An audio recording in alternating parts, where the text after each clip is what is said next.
On the road into the village of Chepachet, Rhode Island, there sits a historic home, recently renovated and now operated by the Gloucester Heritage Society, the Pettingell-Mason House.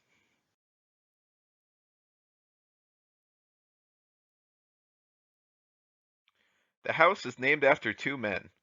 The original owner, Joseph Pettingill, who built it in the mid-1700s, and also later owner Dr. Reuben Mason, a physician who also served as a surgeon during the American Revolution.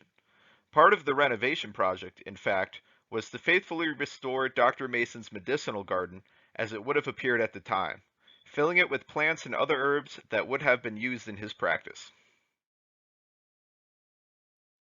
The history doesn't stop there, though. The House itself played a direct part in the 19th century voting rights conflict called the Dorr Rebellion, and it's also now the site of the Dorr Rebellion Museum. Although often overlooked today, this mostly nonviolent insurrection was an important moment in the gradual expansion of suffrage, the right to vote, in the decades since America won its independence. It's also a story that illustrates how the economic transformation of the Blackstone Valley, from agrarian heartland to industrial corridor, also brought huge political and social changes. By 1840, the Blackstone Valley was in the midst of the Industrial Revolution, which was changing the social landscape as well as the physical landscape. Farmers were exchanging their plows for a place on one of many factory floors. In addition, immigrants poured in from both Ireland and Quebec to take up the same jobs. Despite these huge changes, the Rhode Island state government was still operating under its original colonial charter from the 1600s. This was politically problematic in two ways. For one, large cities like Providence and Woonsocket, whose populations had boomed, were underrepresented in the state legislature. Second, the charter said that only white men holding property could vote. This kept the many immigrants and one-time farmers who worked in the factories from voting. Many other states had updated their charters to reflect the changing complexion of the country, but Rhode Island lagged behind them. As tensions mounted between the rural elites who held power and the urban masses who wanted to vote, a man named Thomas Wilson Dorr stepped into the spotlight. Dorr came from a prominent wealthy family and was educated at Harvard.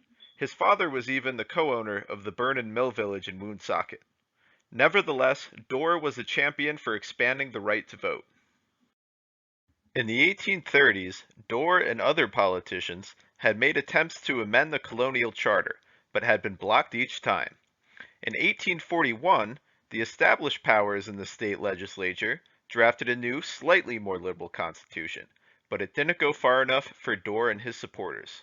Frustrated, they simply decided to write their own, which they called the People's Constitution.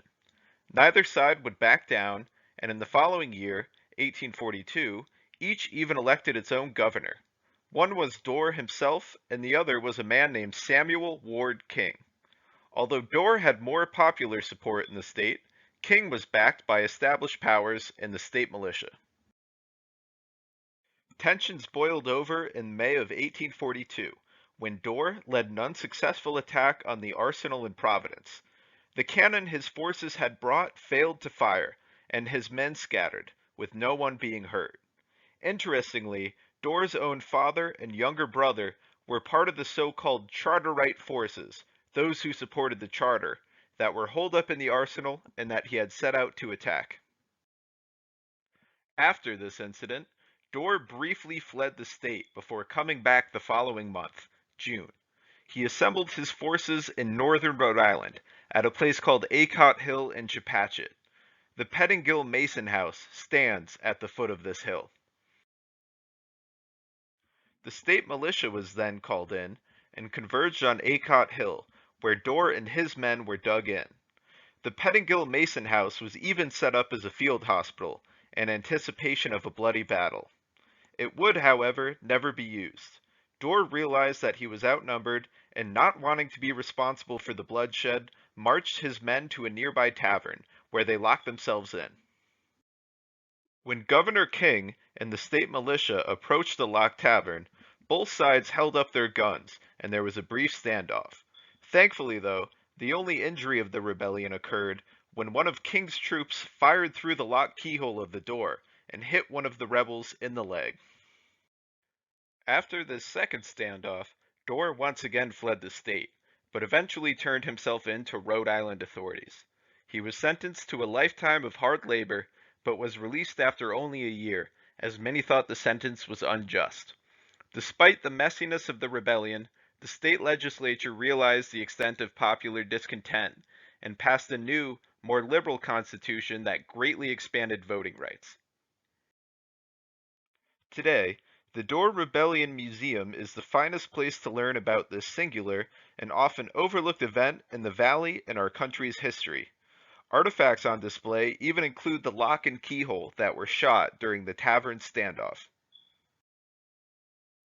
Of course, the Pettingell-Mason House is also a fully restored 18th and 19th century New England farmhouse, filled with relics of life back then. Not only does it tell an important story of the history of the Blackstone Heritage Quarter, but it's part of that history.